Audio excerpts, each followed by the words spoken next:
एक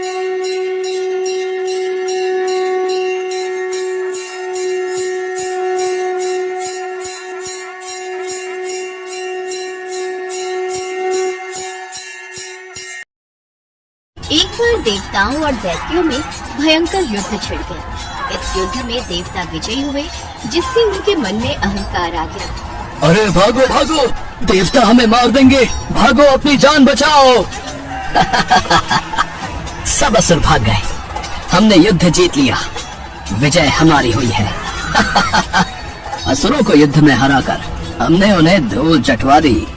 अब कोई भी असुर हमारे सामने खड़ा होने की हिम्मत नहीं करेगा।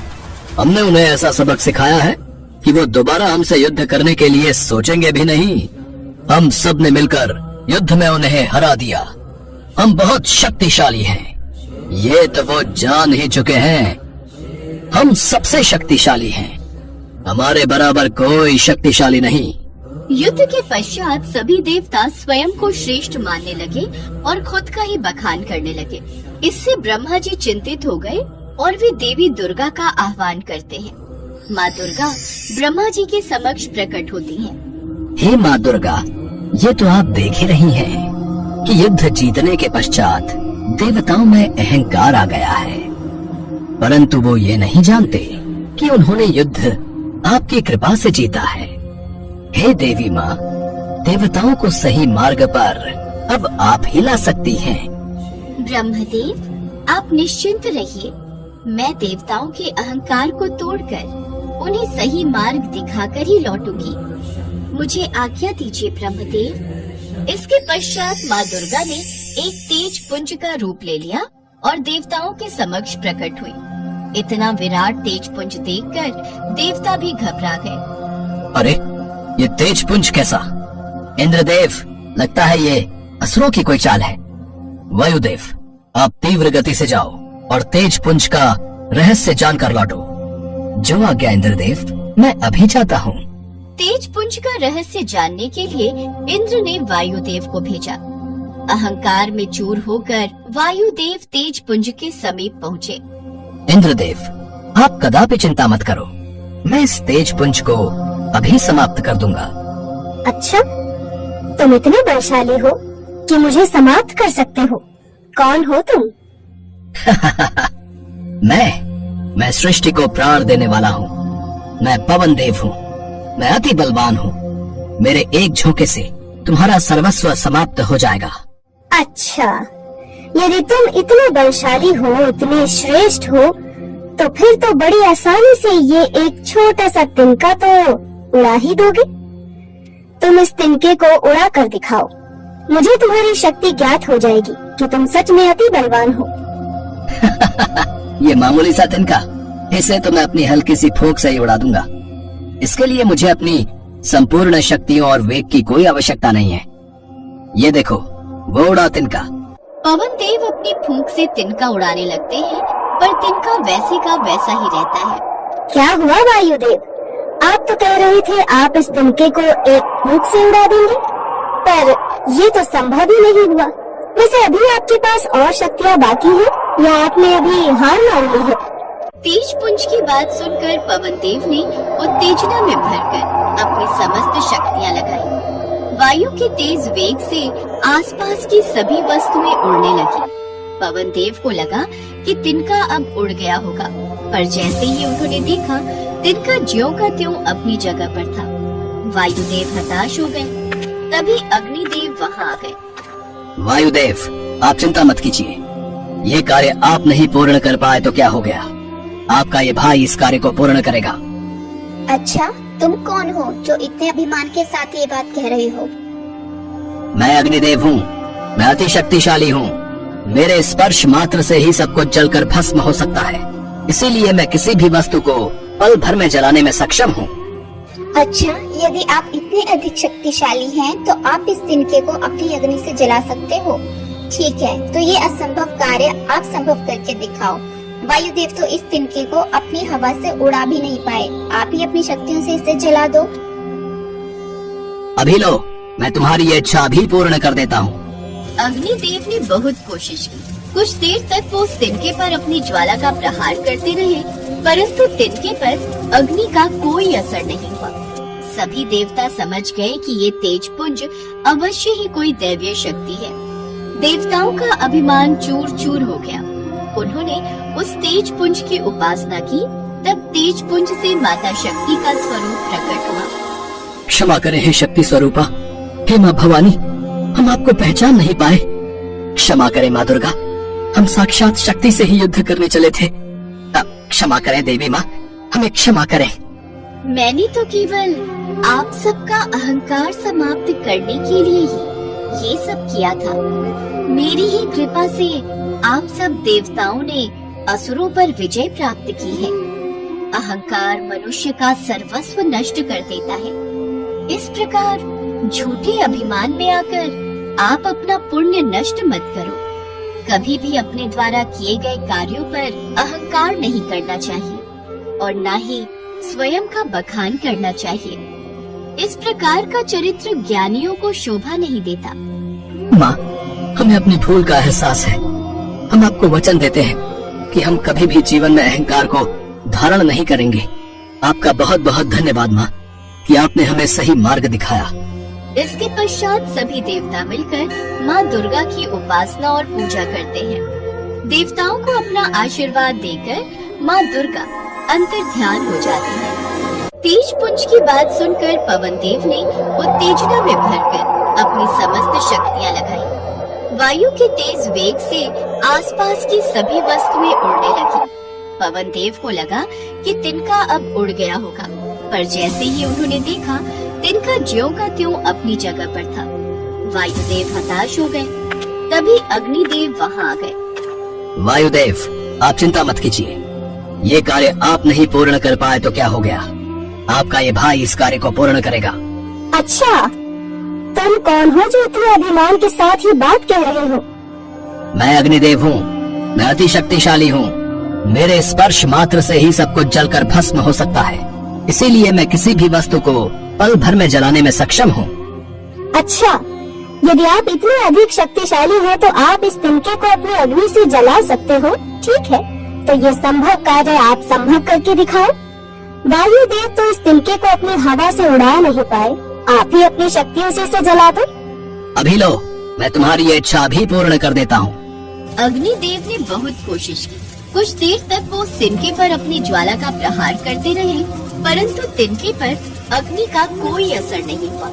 सभी देवता समझ गए कि ये तेजपुंज अवश्य ही कोई दैवीय शक्ति है। देवताओं का अभिमान चूर चूर हो गया। उन्होंने उस तेजपुंज की उपासना की। तब तेजपुंज से माता शक्ति का स्वरूप प्रकट हुआ। क्षमा करें हे शक्ति स्वरूपा, हे माँ भवानी, हम आपको पहचान नहीं पाए। क्षमा करें माँ दुर्गा, हम साक्षात शक्ति से ही युद्ध करने चले थे। क्षमा करें देवी माँ, हमें क्षमा करें। मैंने तो केवल आप सबका अहंकार समाप्त करने के लिए ही ये सब किया था। मेरी ही कृपा से आप सब देवताओं ने असुरों पर विजय प्राप्त की है। अहंकार मनुष्य का सर्वस्व नष्ट कर देता है। इस प्रकार झूठे अभिमान में आकर आप अपना पुण्य नष्ट मत करो। कभी भी अपने द्वारा किए गए कार्यों पर अहंकार नहीं करना चाहिए और न ही स्वयं का बखान करना चाहिए। इस प्रकार का चरित्र ज्ञानियों को शोभा नहीं देता। माँ, हमें अपनी भूल का एहसास है। हम आपको वचन देते हैं कि हम कभी भी जीवन में अहंकार को धारण नहीं करेंगे। आपका बहुत बहुत धन्यवाद माँ कि आपने हमें सही मार्ग दिखाया। इसके पश्चात सभी देवता मिलकर माँ दुर्गा की उपासना और पूजा करते हैं। देवताओं को अपना आशीर्वाद देकर माँ दुर्गा अंतर्ध्यान हो जाती है।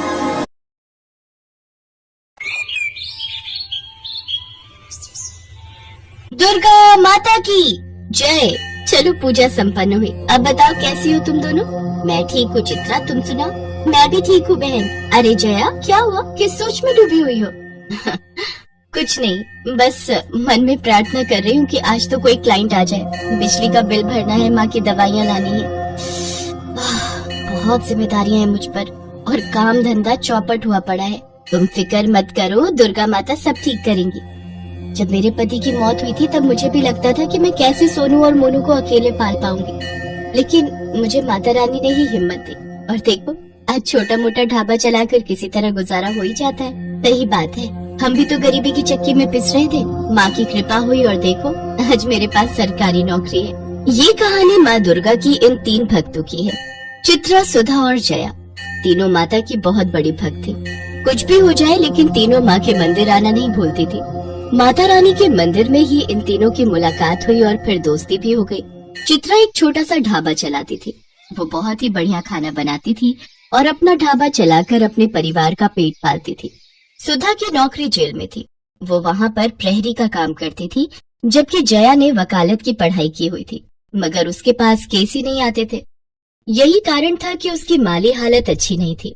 ऐसे में चित्रा और सुधा हमेशा उसे हिम्मत बंधाती थी और कभी कभार उसकी मदद भी कर दिया करती थी। फिर एक दिन जब चित्रा अपने ढाबे पर माँ दुर्गा की पूजा कर रही थी, तभी उसके ढाबे पर काम करने वाला केशव भागा भागा उसके पास आया। दीदी सुनो ना। रुक, पहले ये प्रसाद को और अब बोल। दीदी लगता है माता रानी ने आपकी सुन ली। मतलब? देखो दीदी, वो जो नदी के पास होटल है ना, बड़ा सा।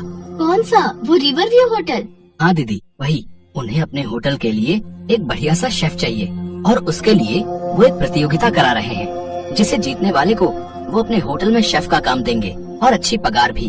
अरे वाह केशव, क्या खबर लाया रे। मैं दिन रात एक कर दूंगी लेकिन वो प्रतियोगिता जीत कर दिखाऊंगी। बस माता रानी का आशीर्वाद बना रहे। चित्रा अपने स्वादिष्ट खाने के लिए पूरे मोहल्ले में मशहूर थी। सभी लोग उसके हाथ के स्वाद के कायल थे, सिवाय उसकी पड़ोसन दिव्या के। वो हमेशा ही उससे चिढ़ती थी। होटल की प्रतियोगिता वाली बात जब दिव्या को पता चली तो उसने सोचा, चित्रा की बच्ची, चाहे कुछ भी हो जाए तुझे तो मैं जीतने नहीं दूंगी। जीतना तो दूर, मेरे रहते तो इस प्रतियोगिता में हिस्सा ही नहीं ले पाएगी। एक तरफ दिव्या चित्रा के खिलाफ जाल बुन रही थी, तो दूसरी तरफ सारा दिन बीत जाने पर भी जया के पास कोई केस नहीं आया। उसने मायूस होकर अपना केबिन बंद किया और मन में सोचने लगी, आज भी कोई केस नहीं आया। केबिन का किराया भी देना है, माँ की दवाइयाँ भी ले जानी है। कैसे हो पाएगा सब कुछ? हे माँ, कोई तो रास्ता दिखाओ मुझे। जया पैसों की किल्लत से जूझ रही थी, तो वहीं जेल में सुधा भी परेशान थी। नाइट ड्यूटी खत्म करने के बाद सुबह के वक्त वो जेलर के आने का इंतजार कर रही थी। फिर कुछ ही देर बाद, जय हिंद सर। जय हिंद। हाँ कहो। सर मैं प्रहरी सुधा हूँ, बैरक नंबर 3 और 4 में मेरी ड्यूटी है। हाँ तो? सर वो नवरात्रि आ रही है तो छुट्टी चाहिए थी। क्यों? छुट्टी लेकर क्या करोगी? सर वो माँ की चौकी सजानी है और। देखो इन सब कामों के लिए छुट्टी नहीं मिलेगी। अच्छा तो सर बस नवमी के ही दिन की छुट्टी दे दीजिए। जाओ यहाँ से, कहा ना छुट्टी नहीं मिलेगी। जी सर। जय हिंद। सुधा अपना सा मुंह लेकर जेलर के कमरे से बाहर निकल आई। जया और सुधा जहाँ दुखी और परेशान थे, तो वहीं चित्रा कुकिंग कंपटीशन को लेकर उत्साहित थे।